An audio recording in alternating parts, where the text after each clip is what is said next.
Welcome everybody to this great debate for 2021, both to the live audience here in the beautiful Oxford University Natural History Museum and to those who are joining us online. A very warm welcome. The screen here is showing a word cloud of words that you associated with the future of agriculture. And it's quite interesting that sustainability is right there in the center of it, regenerative, biodiversity, innovation, responsibility. So a very nice set of words that you've created to frame our thinking this evening. At the same time, we are asking you to use your smartphones to give a yes or no answer to two questions. And are the questions, Chris, appearing on the screen? Yes, they are. Should we all eat less meat? So yes or no.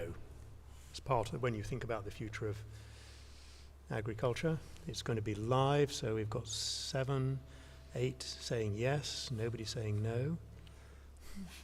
Oh, yeah, oh, good, I'm glad there's somebody on the other side. Okay, so can we leave that one while people are still tapping in their answer and move to the second question? So we've got a clear majority for yes there. Can we move to the second question? Should we use new genetic technology to improve crops and livestock for farming in the future? So tap in your answer to that.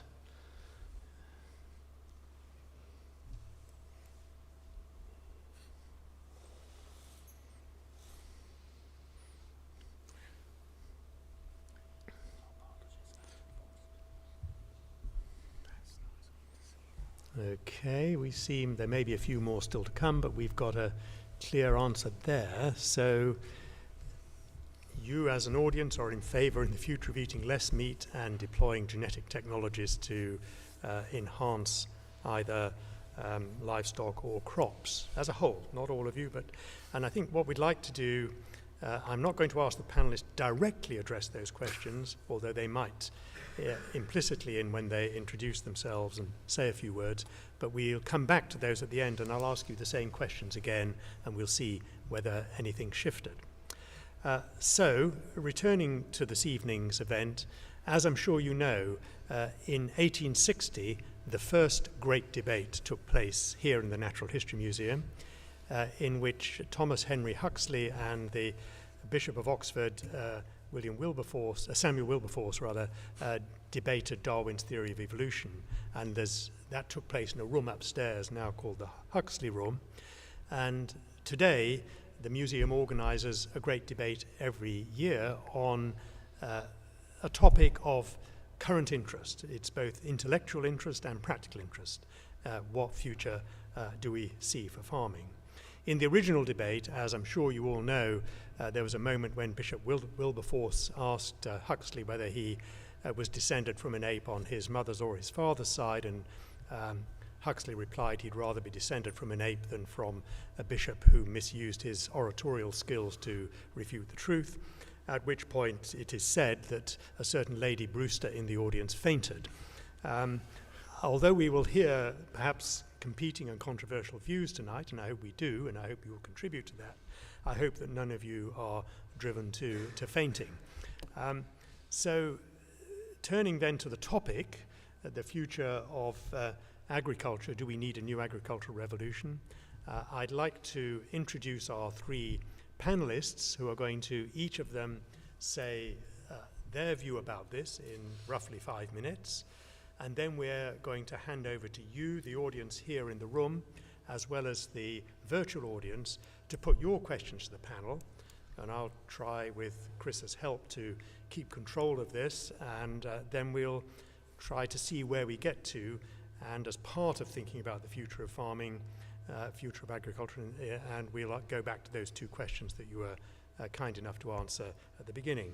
So let me introduce our panelists working from the left. Charles Godfrey, Sir Charles Godfrey, is director of the Oxford Martin School, and he is also the co-leader of a Wellcome Trust funded project called Linking Livestock, Environment and People, and there's a demonstration up in the gallery which some of you may have seen. If you haven't, I highly recommend it to you, based in part on the Wellcome Trust funded research program. Next, on my immediate left, is Stuart Roberts, who is Deputy President of the National Farmers Union and is a farmer in Harpenden. He has suffered an injury, not from farming, he tells me, but he may wish to explain how he sustained his arm injury. But thank you very much, Stuart, for joining us. We know you're very busy, and you've made the trip over here to be with us. And finally, last but not least, on my right, Helen Browning, who is the Chief Executive of the Soil Association, which is I think the leading body for representing organic farming in Britain. Is that right? There are others, but accreditation. But also a charity which actually works with on lots of issues around food and farming. Yes. Yeah, not just organic. And Helen is also a farmer, so I'm sandwiched between two farmers. Helen is an organic farmer in. Is it Berkshire? Wiltshire. Wiltshire, yes, but on the Downs. Yes. Yeah, in the Wiltshire Downs. Good, okay, so that's our panel. Enough from me. I'd like to start off by asking Stuart the question, do we need a new agricultural revolution? And if so, what would it look like? Thank you. And look, it is genuinely a pleasure to be sat here. There's a couple of occasions I get to come to Oxford. In fact, there's usually 3 occasions. One is to go and sit in Charles's office and chew the fat on something. One is the Oxford Farming Conference, which I always come to, and things like this. And all I know is my mum would be really proud that I'm sat here. You know, I'm a dyslexic farmer from Hertfordshire, and I'm now speaking in such august company. It's also worth pointing out that I'm an organic farmer as well. So everyone assumes that being the deputy president of the NFU, I am at one extreme end of farming, whereas actually I am definitely, in terms of my farming, in the same school that Helen comes from. And yes, I have a slightly busted arm at the moment, or busted shoulder, which I would love to say has come from a farm accident. We have the worst health and safety record of any sector of the economy, and farmers really need to learn a lesson from my significant farming accident. The reality is I was chasing my 8-year-old on a mountain bike down the Brecon Beacons, and I don't bounce like I did 20 years ago. So the other reason I've got the sling on is because it's a helpful reminder that I am currently up to my eyeballs in pain-killing drugs. So if I do the Bishop's impression and ignore science, or I go, more importantly for me, I go off message from the NFU lines I've been given, I will clearly blame it on the drugs rather than on anything else, and they are all prescription drugs.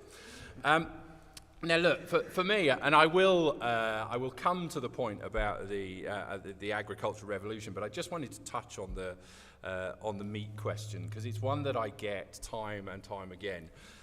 Whenever there is a debate going on around whether we should become vegan, whether we should eat less meat, it's always me that gets wheeled out. And what I'm supposed to do is I am supposed to go on the radio, do an impression of a big fat red-faced butcher, generally from the Midlands, tell everyone to eat more meat. They put a vegan on the other side of the debate who says we should eat no meat, and the reality is those two polar extremes are both wrong. Unfortunately, the society we live in these days, everything becomes polarised. And the question actually, I think, was a much better question, which is, should we be eating less meat? I'd like to add 2 supplements to that. One is, should we be eating better meat? And my background actually wasn't on the farm. I left the farm to go and spend time in the meat trade. And I think actually one of the problems has been the commoditisation of meat and undervaluing it. So I think there's a supplementary. There's also another supplementary, and it's one that Charles and I have talked about before. We immediately jump to eating less meat means eating less meat means producing less meat. And the reality is, as a farmer, clearly I'm interested in eating meat as a consumer and diet as a consumer, but as a farmer I am also interested in the production. And for me, we've got to start to disentangle production and consumption. So actually we need to look at production systems. We need to look at where production is in the world. Not all farm systems are the same, and a classic example for me is there are 274 million dairy animals on the planet, all producing dairy products for human beings, 274 million. If they were all as efficient as a UK dairy cow, you would only need 76 million of those, therefore saving an awful lot of animals that are emitting methane, etc., etc. Now, it's also about having it in the right markets, etc., and it's a massively oversimplified statistic, but I think it is worth just understanding sometimes we need to disentangle production from consumption. And in the UK, I think we have got some of the most sustainable systems in the world. Certainly, there are no other agriculture economies in the world who have committed to net zero by 2040. But the big question, as you set, John, was, do we need an agricultural revolution? And this one gets thrown around quite a lot. I think actually we are living through arguably a food revolution, or at least I hope we're living through a food revolution. But when I look at agriculture, I don't think the word revolution is the right one. I think actually the more appropriate word is probably the one that was debated at the first one of these, which is about evolution. So I go back to my sort of first engagement with agriculture, which was really back in the 80s, when I used to go and help my grandfather. And today, as a farmer, I am often accused of drenching the fields with chemicals. I am often accused of ripping up hedgerows. I am often accused of mistreating animals. The reality is, modern British farming is not doing those things. Modern British farming has evolved from a time when we did do practices that were arguably unsustainable. And we need to continue that evolution. So I look at how agricultural chemicals were used back in the 80s when I was a lad. They were unsustainable things. They were unsustainable, but they were justified because actually that's where public policy was taking us. It was all about food production. But actually what we have seen since then is an evolution to today. And what today's farmers are doing, and I genuinely believe this on my farm, on Helen's farm, and on lots and lots of other farms, is we are not just producing food, we are also producing for the environment, we are producing for animal welfare, and we need to continue what I think is an agricultural evolution, John, which probably will never stop.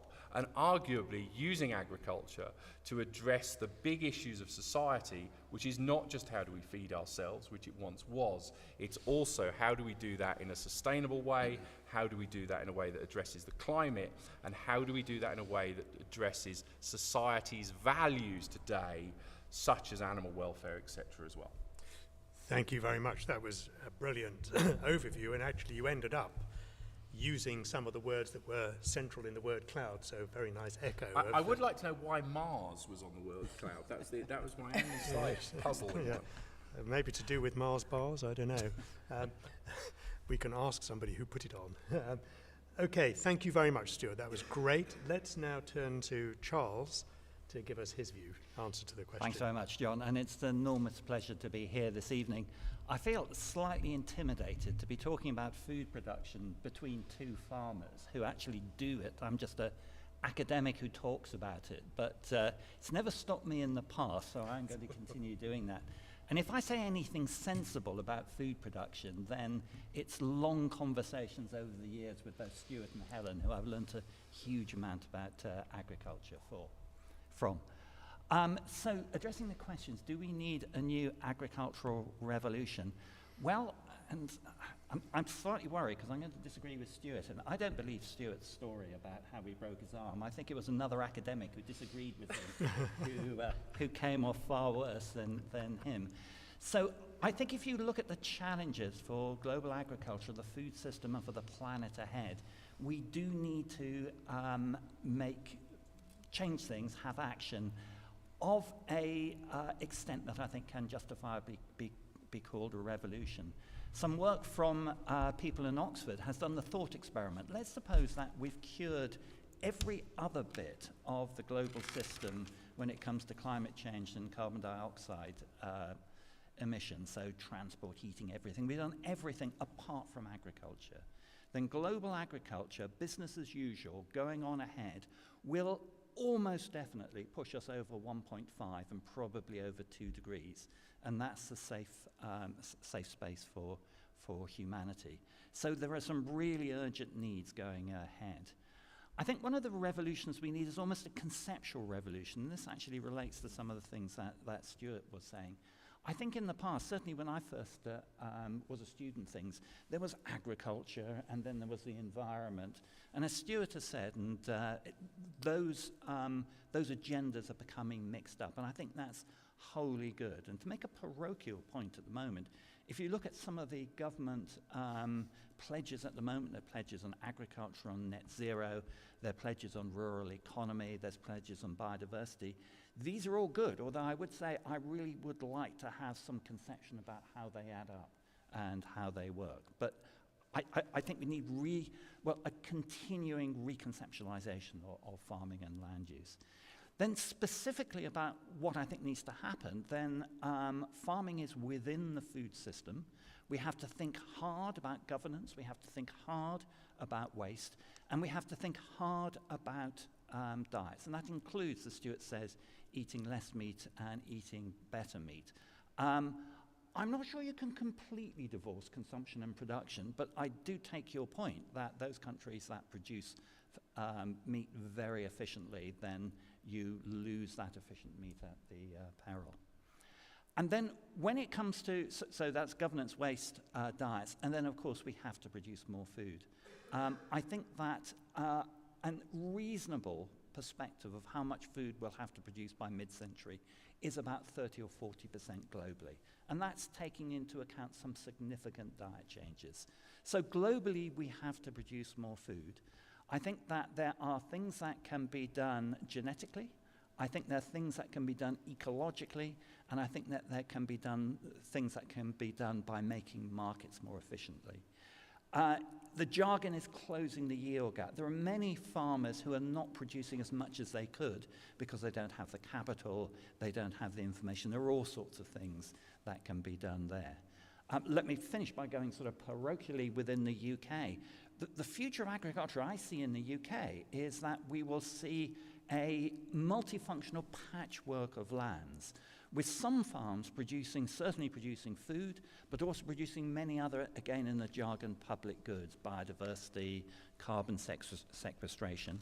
And then we'll see other lands, which are other parts of the country, where the farms are producing really high productive, helping meet that global challenge, but doing so in a way that is much more sustainable than it is now. So I do see that we need a revolution ahead. I'm optimistic we can get there, but it will need a lot of changes.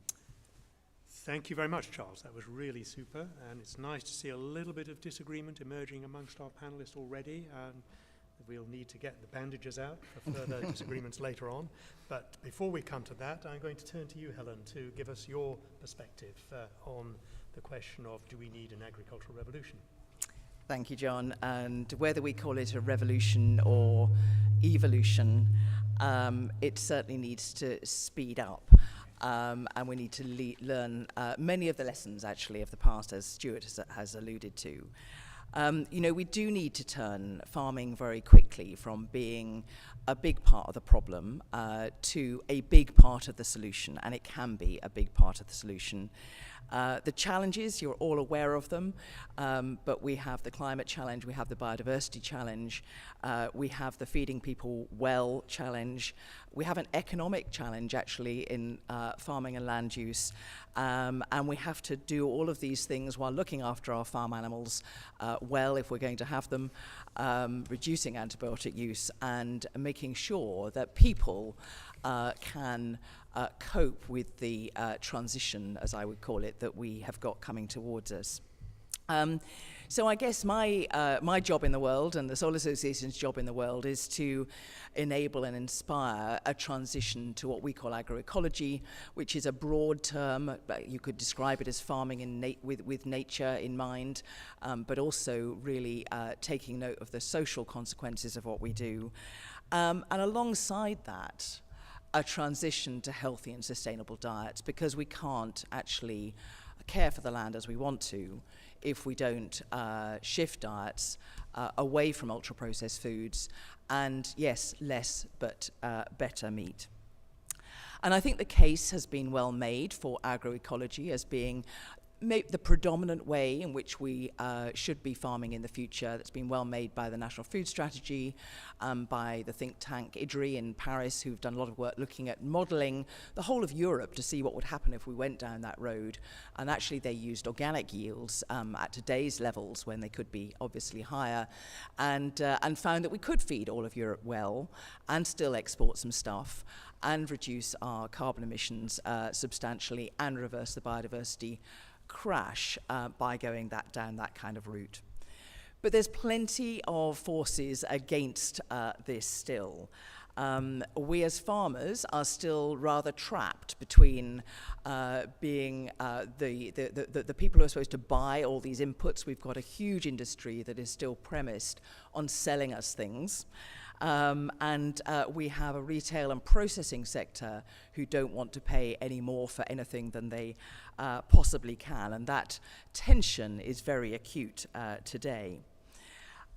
There's also very little research into the knowledge that we need. There's lots of research that goes on into looking at what are the new inputs that we might be able to sell to farmers, but not enough on what's that core knowledge that farmers need to be able to transition to a more sustainable way of doing things. And there's very few advisors who can help us do that.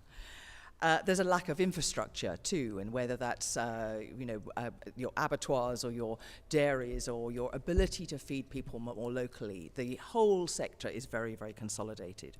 So at the moment you've got farmers who are all at sea.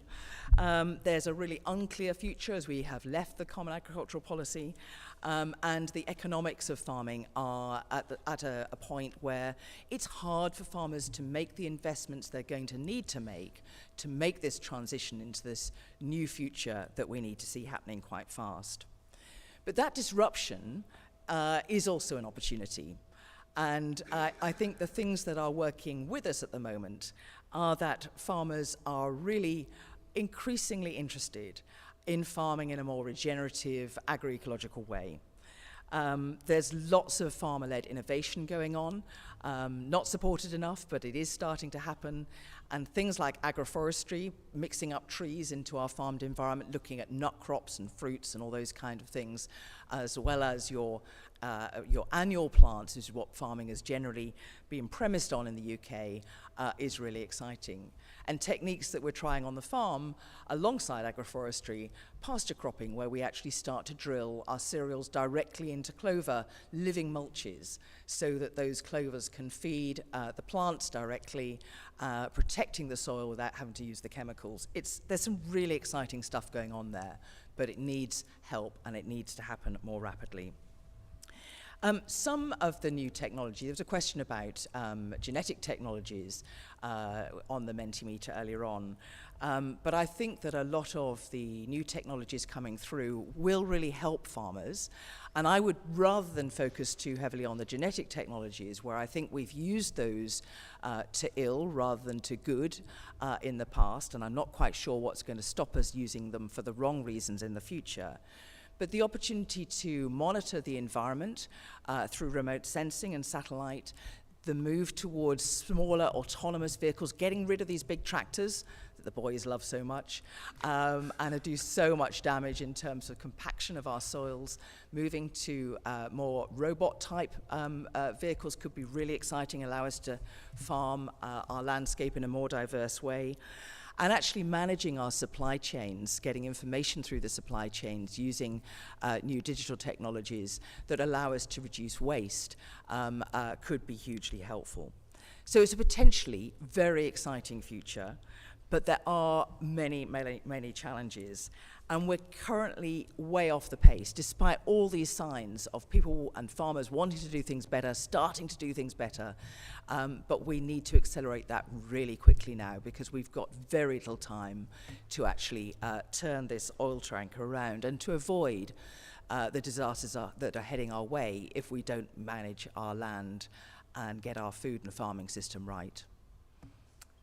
Thank you very much, Helen. That was also brilliant. Well, we've heard three absolutely superb initial presentations, and I hope they've triggered thoughts in your minds. I've got lots of ideas buzzing around and questions to ask. And it was nice that we heard, on the one hand, Stuart painting a slightly gentle picture of evolution. We're already moving along the path. It's a rapid evolution. Oh, now he's backing off because Helen's evolution was kind of, oh my gosh, got to change. And I think Charles was probably more on the Helen side. So there's a question about when does evolution become revolution? But clearly, I think all of the panelists accept that things will change in the future. While you're thinking of questions, and I hope you will in a moment when I give you the opportunity, put questions to the panel, but I'd like to just chip in with one which links to something that Charles said, but also was implicit, if not explicit, in what Helen and Stuart said, and it's to do with the UK, production in the UK. So, as they often say, we're not making any land anymore. Land is in short supply in this country because we're very densely populated. And there are lots of other priorities. The government, as Charles said, is demanding 30% of land set aside for nature by 2030, 7,000 hectares of trees per year planted by the middle of this decade and going on. Halting decline of wildlife, of biodiversity by 2030, as well as adapting to climate change, flood prevention, and natural defences and so on. So where does food fit in? And it was interesting that the agriculture bill that I debated long and hard when it was going through the House of Lords talks about the subsidy for farmers, public money being paid to farmers for various public goods, one of which is not food. So there's no mention in the agriculture bill of farmers producing food.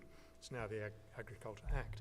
So my question to the panel is, are we going to be able to produce the food to feed our own population, or are we going to be always very reliant on imported food as we are at the moment? Helen, would you like to kick off in a short answer? I think it makes a lot of sense to be producing a considerable proportion of what we need in the UK. That's not to say that trade isn't a good thing. I think you can have a terrible harvest here and you may need things from elsewhere, and obviously there are lots of things that we'll never produce in the UK. But I don't think that our nature objectives and our food objectives need necessarily be in conflict in the way that sometimes they're set up to be. One of the reasons I'm so interested in things like agroforestry is that I think we can plant millions, possibly billions of trees, which will enhance our food supply rather than actually replace it. And in a lot of places too, if you can give nature a chance to come back for 10 or 15 years, if you can allow some regeneration of trees and scrubs, and if you think of the uplands, for instance, then you can then allow some livestock back into those environments. So I don't think the choices are quite as binary as we set them up to be. It's actually, where we need real investment is in horticulture, and we have decimated something like 85% of our fruit is imported now. It's bonkers. We can grow that stuff really well here. Opportunities for nut crops, which are an incredibly efficient way of producing protein, actually compared to and I love farming livestock. I'm a livestock farmer myself, but I have to say are incredibly efficient compared to farming livestock. But actually we just need to get more above ground perennial things called trees are growing, and that will be good for carbon, it'll be good for biodiversity, and it can also be good for food production too. But yeah, we should be maintaining the skills and the soil quality to allow us to grow the food we need into the future. Thank you, Helen. Stuart, what's your view on So look, I'm not going to just have a whole I agree with Helen evening, although on the vast majority of what Helen said, I absolutely do agree. And the particular one for me was horticulture. Yeah, it is an absolute disgrace that we are not producing more of our fruit and veg in this country. It's a disgrace we're not consuming more fruit and veg in this country. It's effectively the reverse of the meat discussion in some ways. And that is a huge opportunity. But that does come back to Helen's earlier point about investment. So for me, one of the big things, and I like to talk about a lot, is water. Water ultimately is, and Helen's now bored because she's heard me talk about this on numerous occasions, and I think generally I get more excited probably the more I drink, so we're okay, we're not at a dinner, we're all right. But the reality is, water will be the thing that is the resource of the future. And we have failed to invest in water infrastructure in this country. One of the things we will have going forward with climate change is fresh water. We'll have too much sometimes. We won't have enough at other times. It'll be in the wrong place often. But actually, if I look at every agricultural economy around the world, we will have fresh water, and other people would move mountains for it. And I was out in California just before lockdown looking at what they're doing, growing almonds, taking water from areas of America where the citizens themselves can't get the water. And I think that's a really key thing. But I just want to disagree. I'm going to disagree with Charles. This is really brave because Charles is the academic, okay, and I'm just a farmer. And anyone who says they're just a farmer is probably kidding themselves anyway. But Charles talked about mixed landscapes and mixed landscapes of lands, okay? And you'd have farms that do this, and you have farms that do food, farms that do other public goods, okay? And I've simplified it, but that's my interpretation of it. I don't see that. What I do see is I see mixed landscapes, but I see that within farms. So actually, within my farm, I see areas where I will do carbon sequestration. I see areas where I will do biodiversity. I see areas where I will do water quality, and I see areas where I will maximise food production. And for me, that's about land sharing rather than land sparing. But and I think that is where the real key to some of this is. There's one other thing we miss, and in some ways it's a really boring thing. And in some ways, it is the thing that makes the British landscape the iconic landscape that it is, and that is hedgerows. We always ignore hedgerows. We ignore, by managing them in a slightly different way, how much more carbon we could get. By letting trees mature in hedgerows at 20-metre intervals, you can massively increase the amount of carbon that can be stored, the amount of biodiversity, without having any impact at all on the productive area within those fields. And I think hedgerows, I can't shout enough about hedgerows, and there is a huge opportunity for them. So hedgerows and water, but it's land sharing rather than land sparing for me. Thank you, Stuart. Charles, do you wish to say anything? It started off being about imported versus domestic production. It's moved around a bit. You'll understand I've got little control over these folks. But Charles, I've got more control over him. Wait and see. I'm not going to repeat it, but I agree strongly with what both Helen and Stu have said about horticulture, and what Helen said about we need much more investment in agroecology as well. And we've had a history of talking about those things. Checking that I'm not on the side of Stuart's good arm, I will sort of slightly disagree with him, although not tremendously. I do see there as a continuum of land, and you'll have some land like many of you'll know of the Knepp estate in Sussex, which is sort of largely rewilding, but still has a good livestock business there as well. But most of the income is coming from other things. And then there will be many farms where, I'm thinking of farms in the uplands of the United Kingdom, which are frankly just not viable at the moment without substantial amounts of public money going into them. And I think that those type of farms will be producing a lot of public goods. I then do really worry about having to produce enough food globally, and I think there will be some farms that are concentrating on high production food, on high productivity, but doing so in a way that is really quite radically different from today. So really sustainable high production. But I agree that the land sparing, land sharing contrast is unhelpful, but I do see a continuum all the way along. Just to address the trade thing briefly, and to make a sort of more general point, there are many people who feel uncomfortable about food being an international traded commodity. Food is so important that it shouldn't be something that's left to the markets and things. And put yourself in the position of the Minister of Agriculture or the Ministry of Food in Egypt, who's got to feed a population of 100 million, 150 million by mid-century from a strip of land going along the Nile and a few oases. Egypt is only going to survive if we have a globally functioning commodity market. We have to have globalization. And I'm very influenced by the economist, the left-of-center economist Joseph Stiglitz, who essentially said, and I paraphrase a little bit, we have globalization, get over it. The challenge is to make globalization work for the less powerful and the people who do not have action. And so I think we have to be within a global trading system. I have huge sympathy for what both Helen and Stuart have said in public about getting our trade relationships right so we don't destroy what's good about British farming. Thank you very much, Charles. So we've heard some really interesting comments on that question, but I would very much like you now in the audience to raise your hands if you've got a question you'd like to put to the panel. Yeah, I'm going to take, say, 3 questions, and then I'll put the 3 to the panel for discussion. So would you say who you are as well when you introduce the question? I'm Caroline. I work as a communications officer at the University of Oxford. It's well known that farmers in the UK, it's ageing workforce and also not very diverse. Does farming and maybe the role of the farmer itself need a complete rebrand? Is the word farmer really helpful, or do we need to move more to describing it as a land manager or a steward? Mm-hmm. So I think, yes, it's more, is there an image problem with farming, and what direction should we take it in? Thank you very much. From Caroline.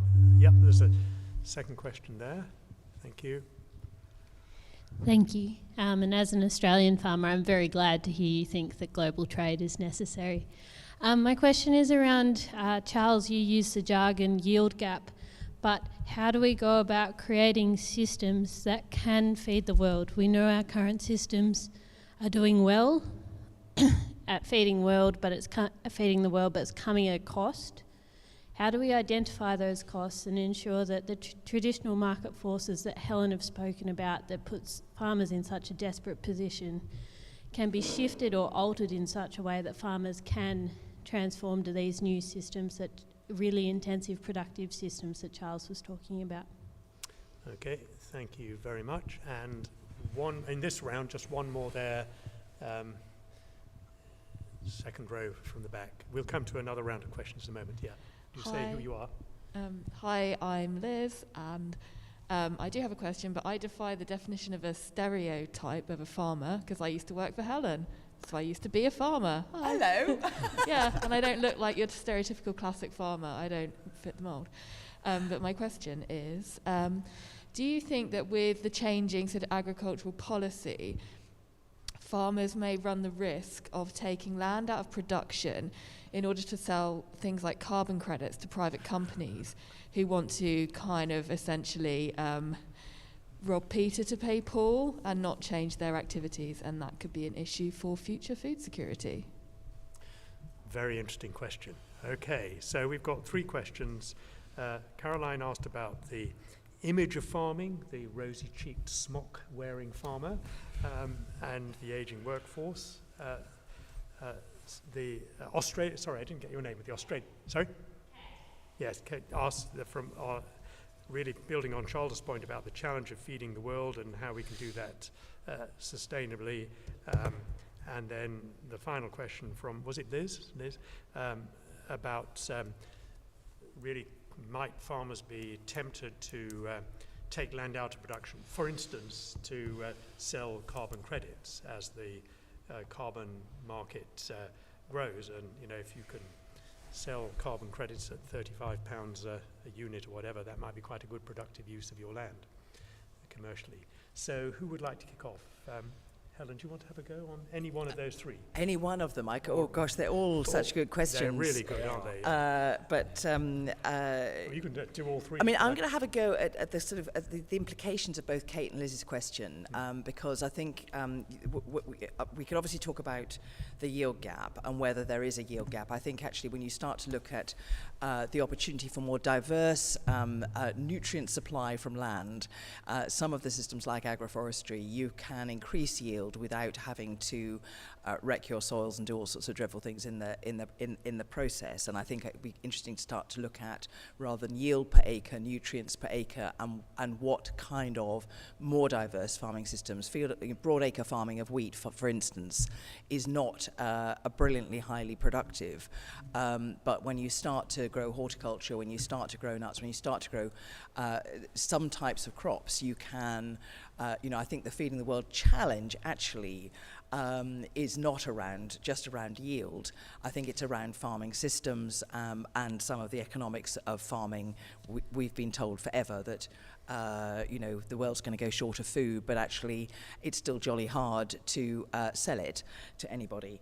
But I think that in terms of the second part of your question about that transformation, how do we actually transform those farming systems?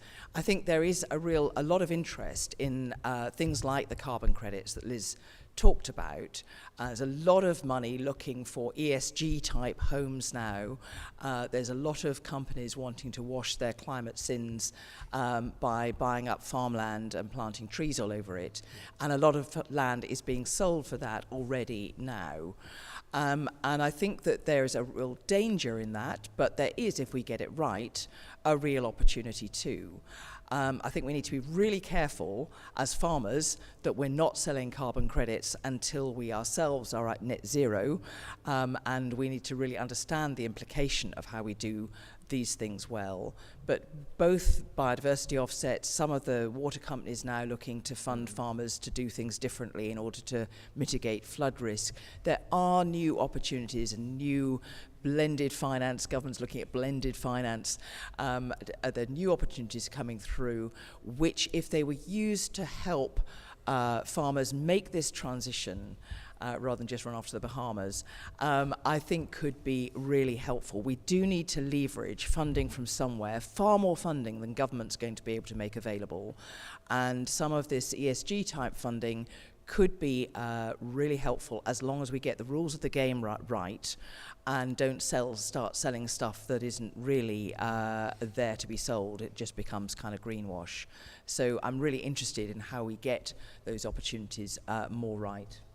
Thank you very much.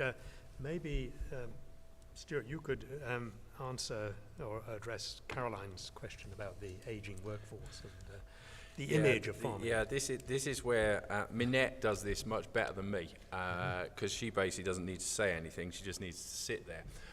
And probably, if there is a farm leader in this country, it is Minette Batters, who is definitely not the caricature of a British farmer. Unfortunately, I am a middle-aged bloke who is slightly overweight, who has accidents and probably is a bit of a caricature of a British farmer. But actually, I think it's changing. I genuinely think it's changing.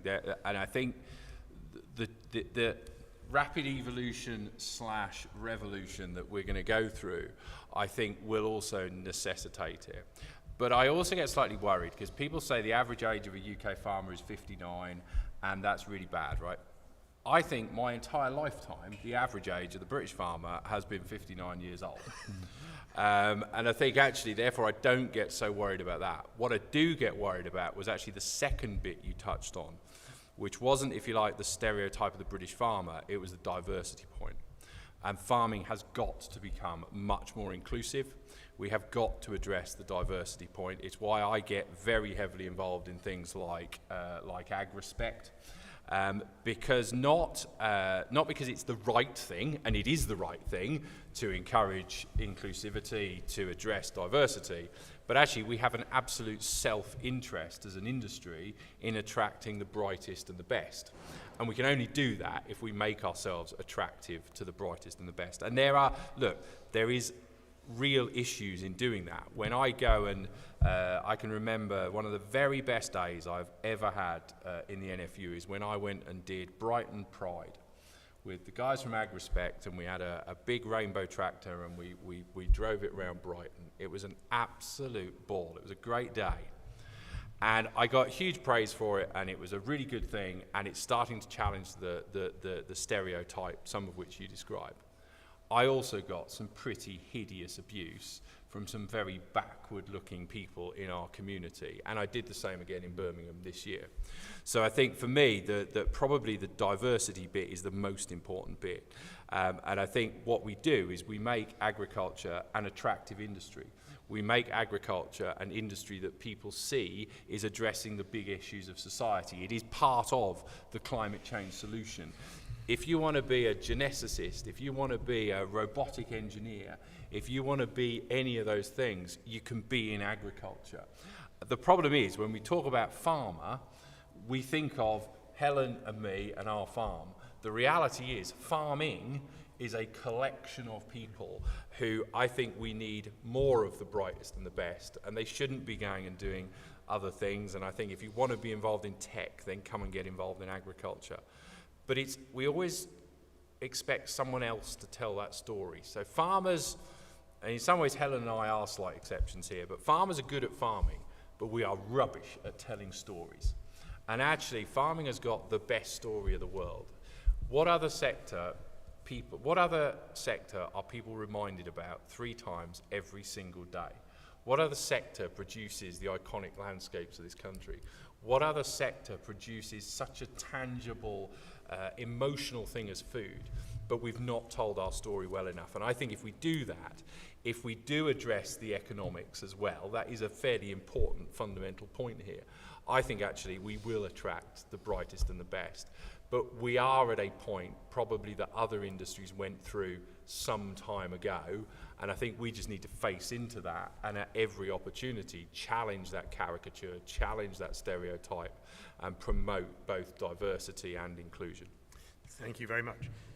Charles, I want to give time for more questions, but is there anything you'd like to add, particularly on the yield gap question? Yeah, I'll just say very briefly, I thought that was immensely powerful, Stuart, and I have nothing to add to that. And I'm certainly not going to talk about stereotypes and caricatures in case we get onto elderly professors. I think, Helen, your point about some of the opportunities ahead with public money for public goods, more money going into the farmed landscape and the environment is really important. The Climate Change Committee, of which John used to be a member of the adaptation group, reckons that 20% of land has to come out of agriculture in order to meet net zero. And I'm not going to defend that as a particular, but we have to think about some of these big numbers here. I think there is interesting thinking in government about public money for public good. I rather despair that there is so little forward guidance about what's going to happen. It must be terrible for you guys to actually plan even 3 or 4 years ahead. So if I had one message to the government, is actually work out what's going to happen over the next 10 or 15 years, or have a debate about what's going to happen over the next 10 or 15 years so that type of investment can be made. Great point about the yield gap. I think we need to attend to the knowledge base. It used to be that farmers had access to a lot of information. A lot of that is now gone. I think you can still make an argument that if information that's going to help the bottom line, farmers should pay for, but we're asking farmers to do so much more these days. And I think that there is a legitimate argument that the state should help more in that. Thank you very much, Charles. Thank you, all 3 panelists, for answering those questions. What I'd like to do now is to take another round of 3 from in the room and then turn to Chris. Are you getting questions from the virtual audience? Yeah, so I'll come to you in a moment, but is there anybody who'd like to ask a question here in the room? Yeah, 1, 2, 3 I see immediately. Yeah. Hi, so I'm Charlene, a biologist working at Oxford University. So Charles said that we had to produce more food. Actually, it's like there are a lot of food that we already produce for livestock, like corn. 90% of the corn production is for livestock. Same thing for soy and things like that. Are you sure that we need to produce more food? Okay, question about food waste. Really good point. And then, yes, yeah. Hello, my name's William. I work for a medical communications company here in Oxford.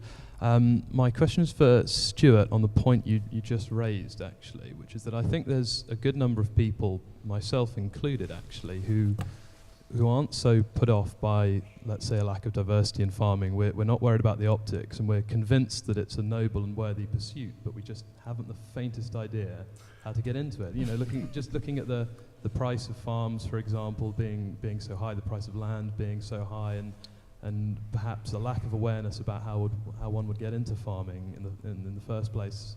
How do you think we can encourage more people who are already interested in going into farming and try to, I suppose, get it out of just family succession, I suppose? Yeah. Okay, good one.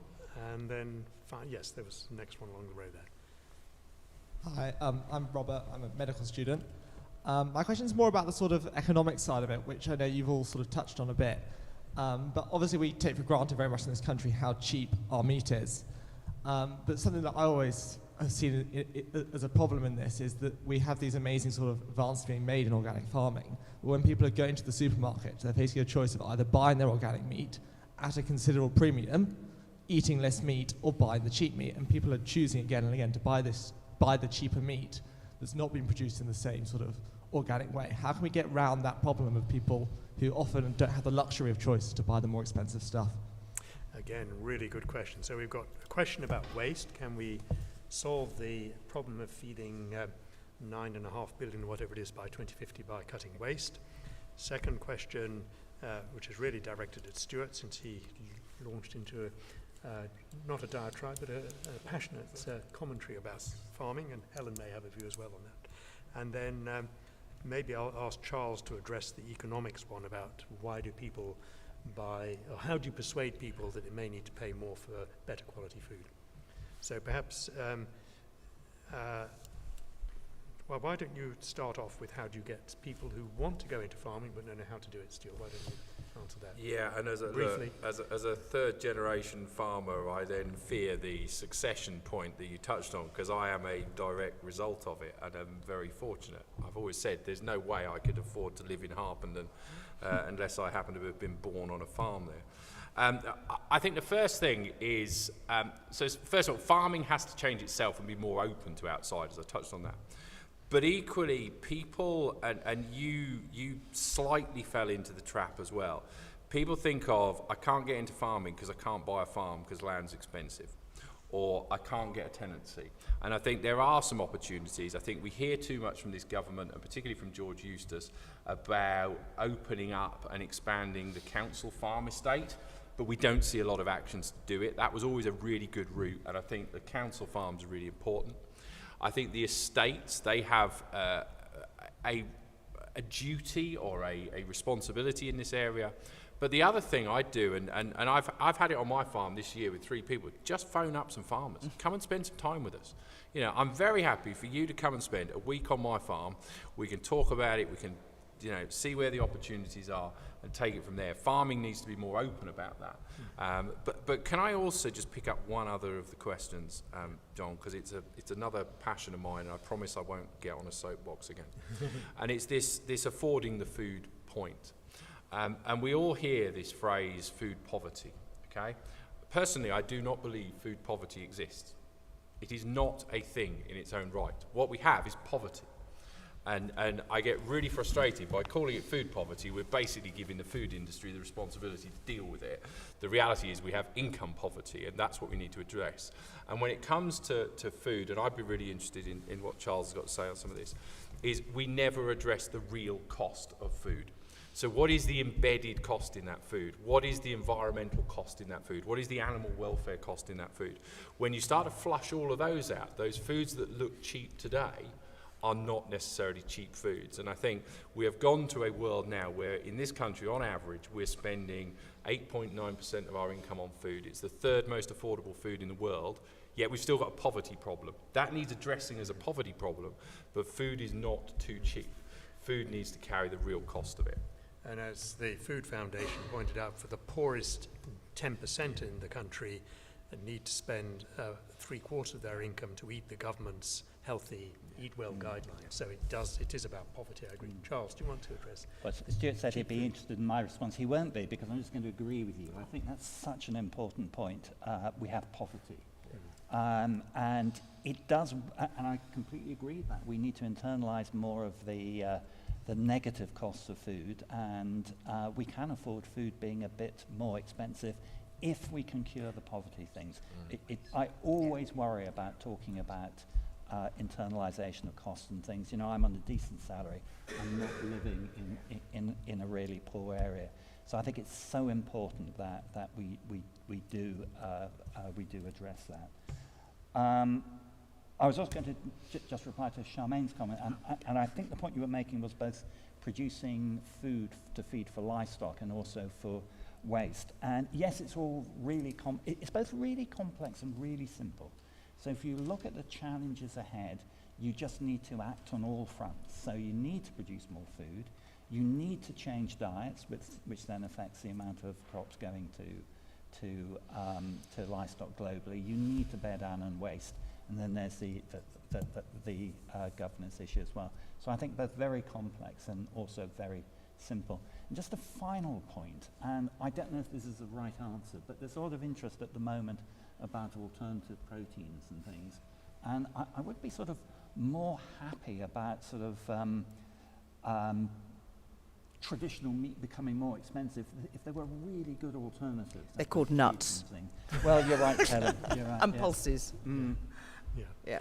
Okay, Helen, do you want to pick up on, having mentioned this, but do you want to pick up on any of the points? Oh, well, I think alongside the amount of food that we're diverting to feed livestock, and I'm particularly thinking of the grain, something like 60% of the grain we produce in the UK and globally is being diverted into livestock. So I think that's a big part of the picture, as well as the internalising the externalities bit. I also worry about bioenergy. A huge amount of maize now being grown to put into anaerobic digestion facilities, and lots of wheat in the States going into bioenergy. And I'm not convinced that really stacks up, certainly when you look at some of the damage that's being done to soils and things from those kind of things. So I think waste, feeding animals less crops that we could be feeding directly to ourselves, and being really critical or objective about the bioenergy from food opportunities, I think is important. Just coming back to the economics, you mentioned organic in your question, and as well as all the things that have already been said, I think there is a real issue around efficiencies of scale. When you've got quite a small sector where you're having to keep everything separate, you're having to find specialist processing facilities.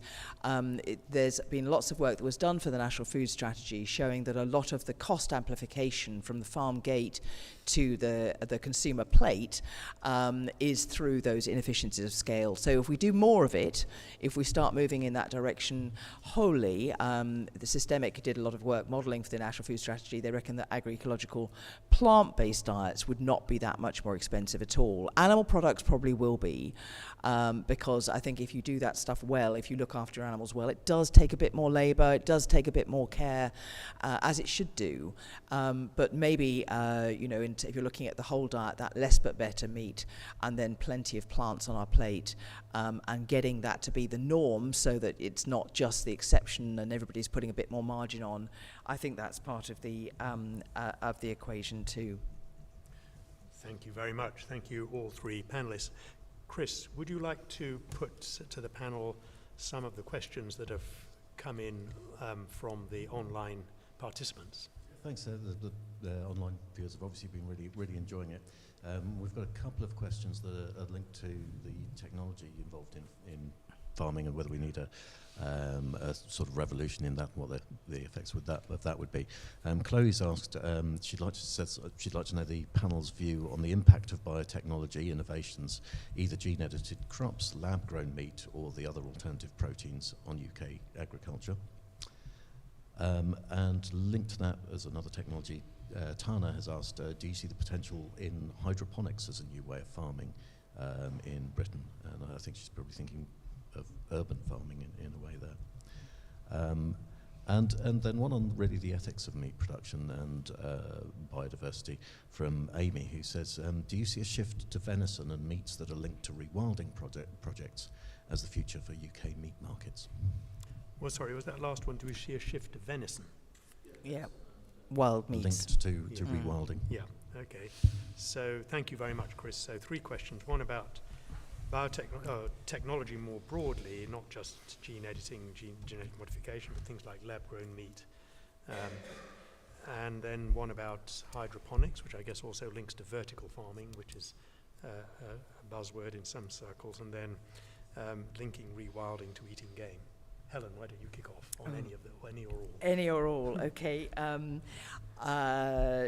Kicking off on the hydroponics one, I think there's a lot of interest in vertical farming, and I think for some products like salads and herbs, some of the hydroponic systems are really interesting and can be done in urban environments, but you're not going to produce your potatoes that way.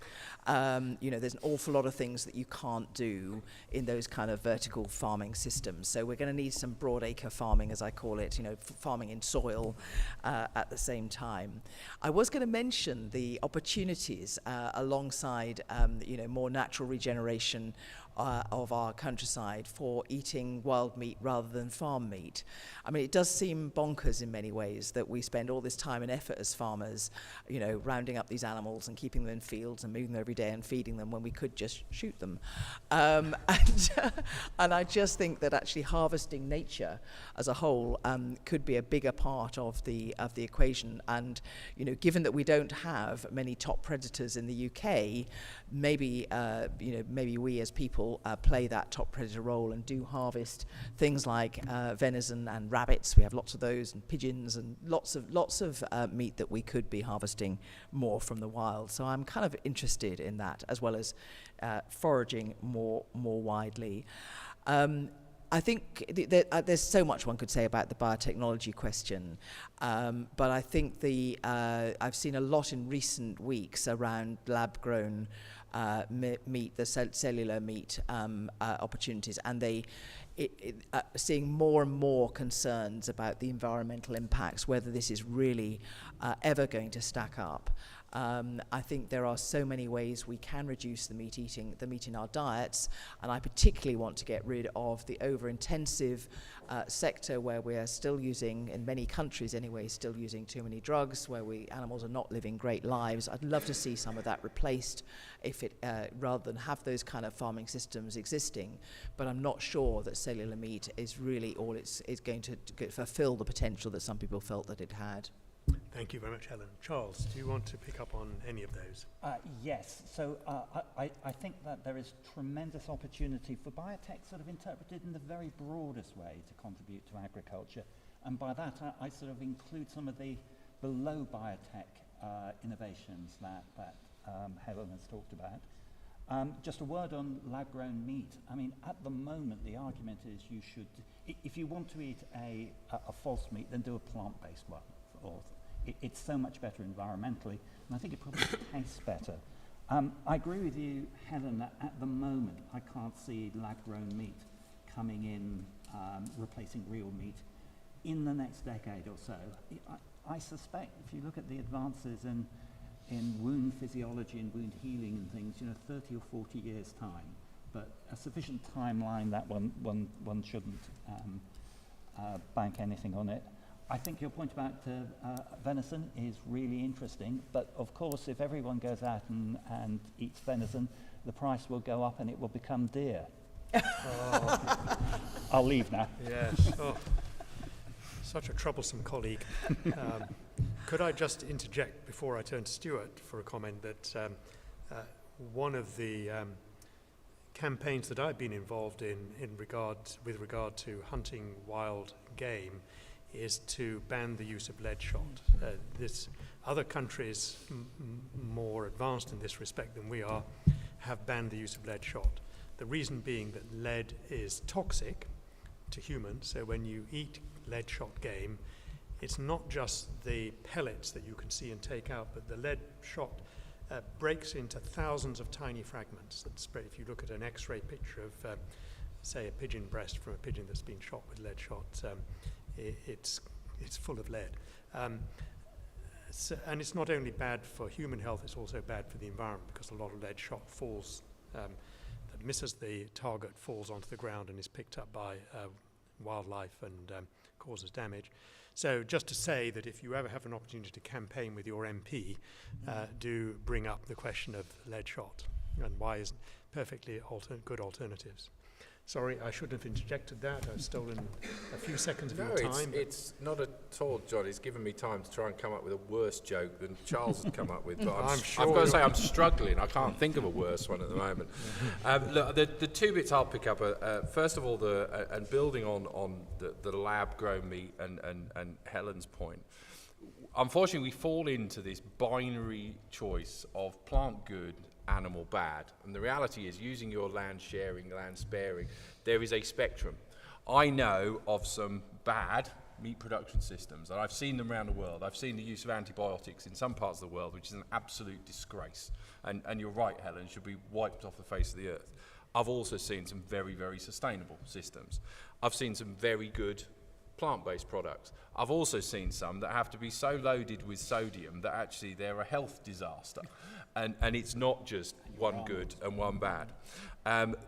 But the one I wanted to touch on was the technology point. I think there are absolutely enormous potential in this area.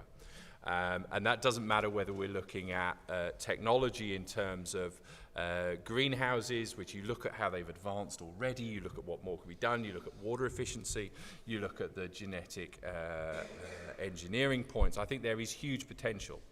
But there will only be huge potential that will be delivered if they are acceptable to the consumer. And that's the bit we too often forget about. We talk to each other about these things. And the other thing we forget in this is we love talking about food as if it's almost as if it's a science, okay, and it's an academic exercise. Food is also a big emotional thing. Why do I choose the foods I do? Yes, I listen about the production systems. Yes, I think about the ethics behind it. I choose the foods I enjoy eating, I like eating, that are tasty, that give me that satisfaction. And then you've also got all the other bits that sit behind it. So I think for me, I see huge potential in technology across a range of things that have been touched on this evening, but they will only be delivered if we get the communication of them right. And that's where I think in the past we've had huge potential with other technologies that have never got off the ground because basically we've messed up the communication of them since the outset, or more importantly, big corporations have messed up either the communication or the governance of those technologies. Good point, fair point. Okay, so some very interesting questions there from the virtual audience. May I return to the audience in the room and take 3 more questions here? Yes, with the lady with the red scarf.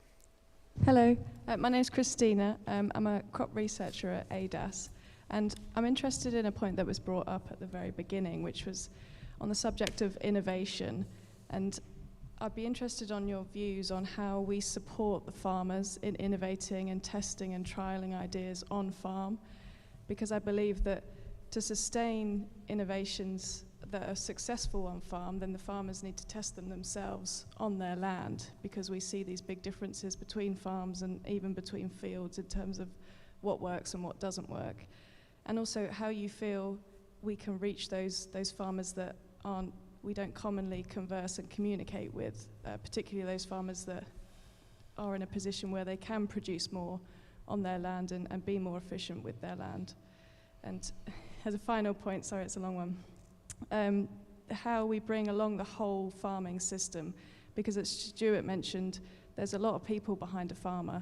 You've got the agronomist, you've got the spraying contractor, you've got a lot of advisors and a lot of people influencing the whole system. So I think part of the innovation, you need to bring everybody along with it.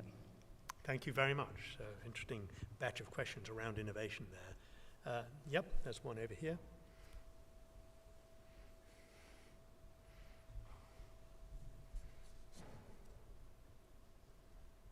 Hi there, my name's Sean, I study at the university. My question was really about the new changes that are coming in, the new legislation, which I've struggled to keep track of a little bit. I don't know if that's just me. But I wonder what the key points are that we should be kind of looking out for. What are the key changes that have happened? And perhaps how do they relate to the agricultural revolution? Do they further it at all, or do they not do anything, really? So about the legislation, are you thinking particularly of the implications of the Agriculture Act or legislation in other areas? And also, perhaps, is there a separate environment bill as well? Is There's that right? an With the environment new bill which is yes, so that just- could perhaps Yes, have okay. implications for agriculture, I assume. Okay. Yeah. Fine. Is there another question? Well, if not, we'll just take those two then. So Christina on innovation. Why don't you kick off, Helen, and then I'll go to Stuart and then Charles. Great, thank you. Yeah, I'm such an enthusiast for supporting farmers to be doing their own research, and actually at the Soil Association we've run a program for the last 10 years called Innovative Farmers, which gives farmer groups who come together to try and test their own, something they want to actually trial, small grants to enable them to do that. And it's been unbelievably successful. We work with a lot of the research institutes, BBSRC and all the kind of main research institutes. They will put a researcher into the group, and so that the trial design ensures that we get some data out of it, which is actually worth something. Charles knows all about this because he was in the early chair of our advisory board, and it's been really helpful. And sometimes that work then gets taken on by a bigger research institute and turned into longer term trials.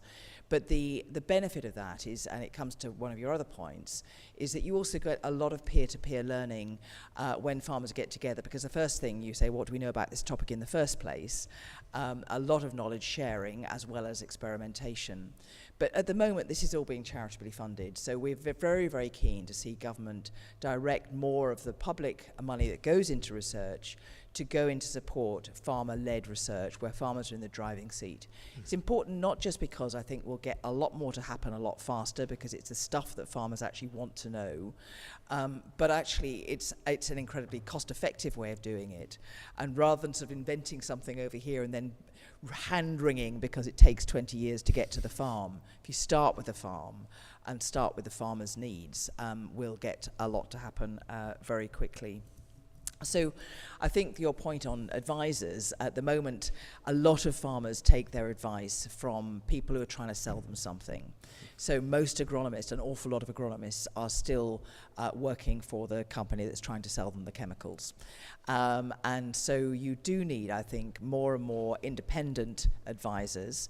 And ideally, I think we should help farmers themselves become advisors. Farmers take advice. If you're talking about your hard-to-reach farmers, they take more notice of what other farmers are saying. Sometimes their vets actually are also quite influential.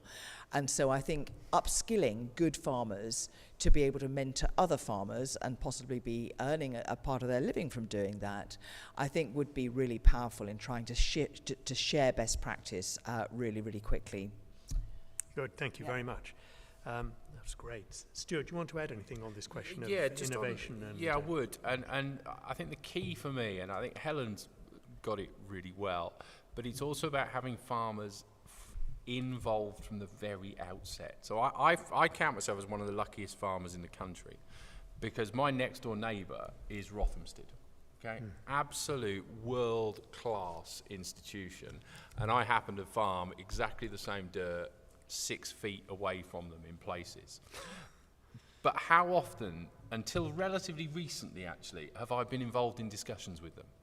How often have they, you hear constantly, we want to hear from farmers, but actually quite often people don't want to hear from farmers because too often it's been about, apologies Charles, but academics chasing their academic interests, and apologies as well, John. But I think actually that is starting to change because the reality is the funding on the academic side, I suspect, dries up ultimately if it doesn't have a deliverable on the ground. And I think creating environments such as the ones Helen's described, and there's others, where farmers and academics come together and actually figure out, first of all, what is the problem we're trying to solve. It's not just a piece of academic research that you want to end with more research is needed in this area to justify another piece of academic research. Sorry, I shouldn't be saying that here, but too often that's how I see it as a farmer. And I love sitting down. I can remember sitting in your office maybe a year, 18 months, no, longer ago than that, we were in lockdown, but a while ago, Charles, and actually mulling over, what are the problems I've got? What are the resources you've got? Often that's grey matter resources, and how can we work together to solve those problems? But the other bit I just wanted to touch, and it came from the same person who asked about the innovation one, which was this bit about the importance of people behind farming. And too often, again, we don't see farming as people. We also, when we do talk about farming, we see farmers farming. And Helen and I were on a call this morning, where actually the other bit in all of this that we mustn't forget, particularly when we look at the policies that were touched on in the other question, is actually farming has massive socio-economic impacts, particularly in rural parts of this country. And that human cost, that society cost, those outcomes can't be overemphasized when we look at farming. It's not just about the environment, food production, etc. It is about all those people behind farming that the question touched on, but also the entire communities within which the farm is generally the heart of it. Thank you very much. Charles, would you like to pick up on the legislation area? Could I just make a comment on that? Yeah. Although I fear that we're going to violently agree with each other on this. But it is a really good point. Stuart, I think you should continue to challenge us academics. So very crudely, us academics do two types of things. We do fundamental research, and that's really up to us to say what's good. But if we're asking for money to do applied research, then the only rationale for that is that it must be useful in the end. So I think continuing challenging. Full disclosure, I've just stepped down from the board of Rothamsted. It has two farmers on. The Lord's Agricultural Trust has your old president, Peter Kendall, on and things. So it's going in the right direction. The UK Research, UKRI, the Research Council Board in Agriculture, has a whole load of farmers on it. But keep on pushing that. John, I actually think you might be the person as a legislator Yes. to answer Yes. that one. You've got off rather easily so far this evening. Are we all happy to give this to John? Yes. Oh dear. Well, very brief. Thanks for the question. So the Agriculture Act, which was passed last year, as we've already said, the major element that catches attention is that farmers will be rewarded for providing public goods. And in clause 1 of the Act, there's a list of what the public goods are, and they include things like biodiversity, heritage, animal welfare, preserving traditional rare breeds, and so on, not food production. So they are more to do with environment, heritage, and in the case of rare breeds, sort of specialized agricultural traits. And how that is actually going to be translated into practice is the mystery that Stuart and Helen and their ilk are waiting for the government to reveal. They haven't yet pulled the rabbit out of the hat, I think. There was... bits of rabbit, a bit of an ear here and there. There is a transition period, so it ain't happening right now, but the transition period is what? It's 7 years, but the payments, the old payments, start to dive off now, and without being really clear about what the new ones look like. Yeah. And then the Environment Bill, because roughly 70% of the UK land surface is farmed, so when we talk about the environment, we're actually often talking about the farmed environment. So the commitments that will be made in the Environment Act, which hasn't yet been sort of finally passed through the Lords. I was just saying to Helen, the Lords made 14 amendments to it, all of which we think improved it. The Commons will have rejected almost all of those this afternoon, and then it's going to come back to the Lords next week for further consideration. But I think the one big commitment the government made as a result of Lords' pressure was to commit to halt species decline by 2030, which is a big ask. And exactly what does it mean, which species, and how are you going to do it? But that could have quite big implications for land habitats and therefore for farmers. There are various commitments on air quality, commitments on pesticides, commitments on water use, which is something that Stuart alluded to. As well as on habitats. So I think overall, almost every bit of the Environment Bill has implications for farmers. And overseeing all of it, there's a new regulator called the Office for Environmental Protection, which will have interestingly, it's not bringing private enterprise to book, but bringing public bodies to book. So, for example, holding ministers to account if they fail to meet the targets. So I'm being a bit vague, but I think in general the Environment Act, when it becomes an act, will have significant implications for farmers across a whole range of activities. Is that, would you like to add? Look, the only other bit I'd add, and I think you really well articulated the fact that what we haven't seen is what is the bit that will affect me on my farm? What is the bit that will make that change? And that's the key. And the bit that I worry, and I'm going to throw another act in there as well, which is the trade bill or the Trade Act. Because I think what I really worry about is the contradictions potentially between the three. And that's where we will have the problems. And I think it's a real shame at times. Let's not get into a big conversation about our democracy and our lawmaking, but the reality is the Lords made the agriculture bill much better than it would have been without the pressure that came from the Lords. And I take my hat off to people like Lord Curry and many others who worked tirelessly to improve it. But the reality is we do get these contradictions, and we're faced with one. Let's just pick a tiny little thing, and it's one Helen and I touched on again earlier on today. We're currently trying to improve water quality in this country. Absolutely the right thing. We're also trying to improve air quality in this country. Absolutely the right thing. We're also told, and rightly so, we are wanting to wean ourselves off artificial fertilisers and use more organic manures. And that's absolutely right from a carbon point of view, from a soil improvement point of view. So at the moment, we have the farming rules for water. This is a particular piece of legislation which is effectively incentivising me to improve water quality by how I manage my organic manures. But first of all, it is going to have a positive impact on water quality, probably. I think that's absolutely right. But it will have a negative impact on air quality in the spring. We'll just ignore that contradiction because actually it's inconvenient. But what it also does is it makes it much more likely that I go and grab a bag of artificial nitrogen because it's much easier to deal with than organic manures, which is exactly what we should not be doing.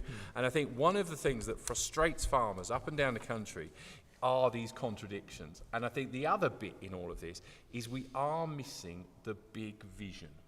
What is the destiny? So I get the Environment Bill, I get the Agriculture Bill, I get the Trade Bill, but what is the destination we are all trying to get to?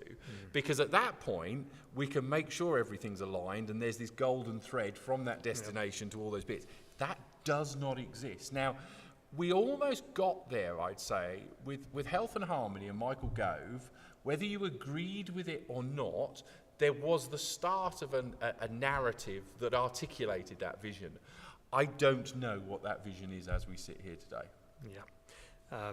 And I would add to that, there's no vision for or no strategy for land use, which is part of what you were talking about. Okay, we are running up against time because we're due to end at 8 o'clock. So what I'm going to do now is first of all ask you, the audience, to vote again using your phones on the two propositions at the beginning, just to see if anything's changed. So do you think we should eat less meat? Panelists all seem to think we should eat less meat, but with the proviso it's also better quality meat. Here it is, live, climbing up.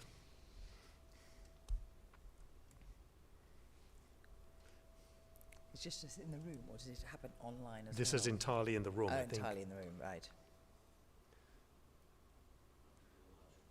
They should be able to vote too, should they? Oh, should they? Okay, okay. They've probably all gone to sleep. No, I think it's pretty similar. Right? It's pretty similar, although more people seem to be voting yes, I would say. But okay, thank you for that. Let's look at the other question about should we be embracing new genetic technology, and we had a lot of talk about technology more broadly.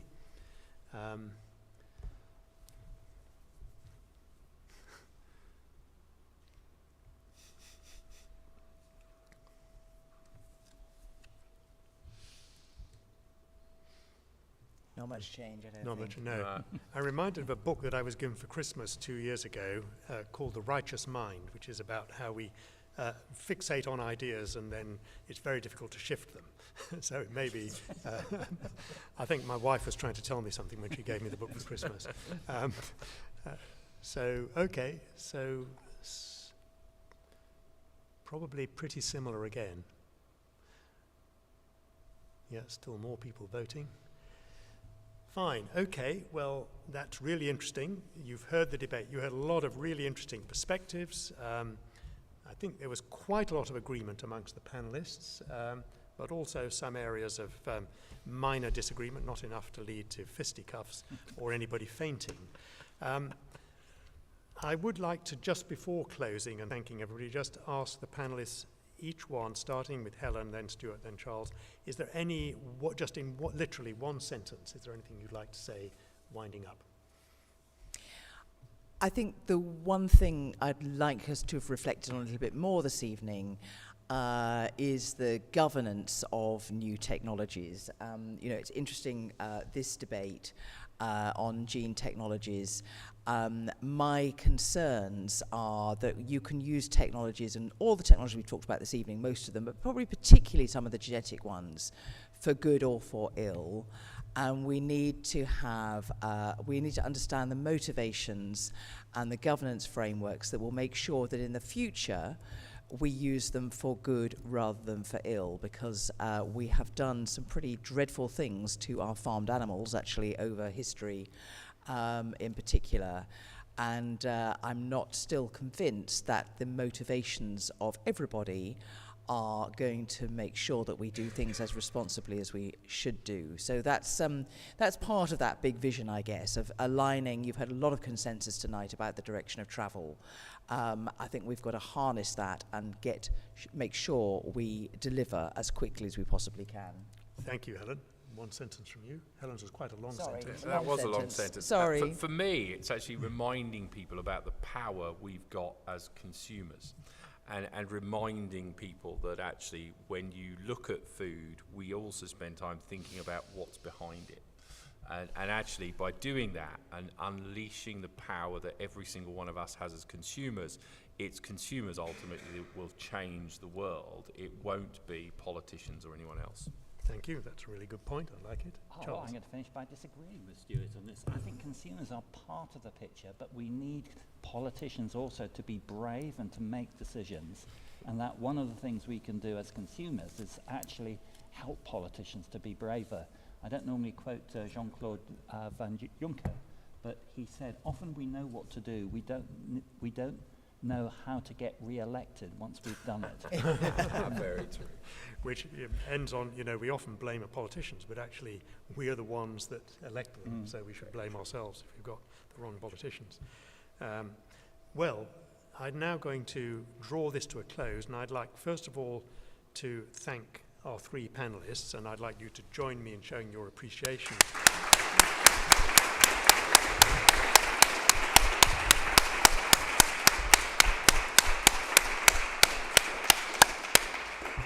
Charles, Stuart, and Helen, you were absolutely brilliant. You stepped up to the plate, even if there wasn't any food on it at this point, and you delivered a really interesting evening. I've learned a lot. I thoroughly enjoyed it. I'd like to thank you, the audience, for the questions you've put, both here in the room and the virtual audience, for all your questions. All very interesting, all stimulated a debate amongst our panelists.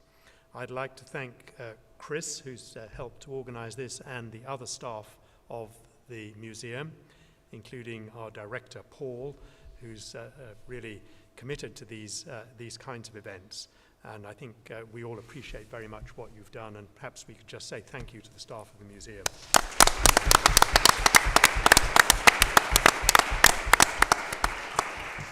And so that's, I think, all from me for tonight. Good night. I hope you have a pleasant evening. If you're hungry, I hope you go off and get something sustainable and nourishing and appropriate for the rest of the evening. But thank you very much indeed for coming.